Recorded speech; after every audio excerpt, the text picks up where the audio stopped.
pengurus pengumuman kepala Kerajaan Lampung Sehat masa bakti atau periode 2025-2028. Mengingat satu telah berakhirnya periode kepengurusan PPRSTMS 2022-2025, 2/2 adanya kepengurusan baru, 3 rapat penasihat tanggal 28 Maret 2025 tentang pemilihan ketua, wakil ketua, pengurus, menimbang anggaran rumah tangga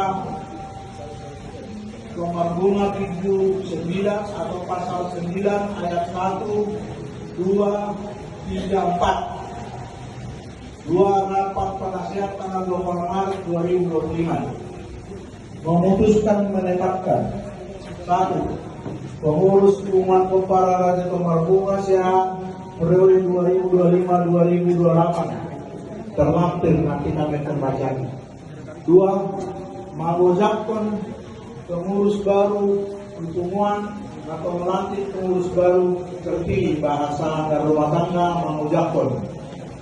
Dulu apabila terdapat kesalahan atau kekeliruan dalam keputusan ini, maka akan diperbaiki sebagaimana mestinya.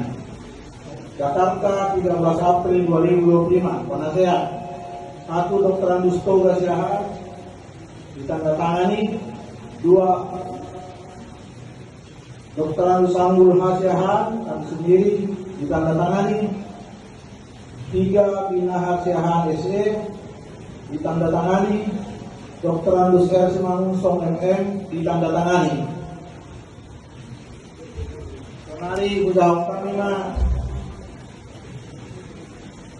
pengurus baru. Romamu 7 Lomborowoi untuk daftar.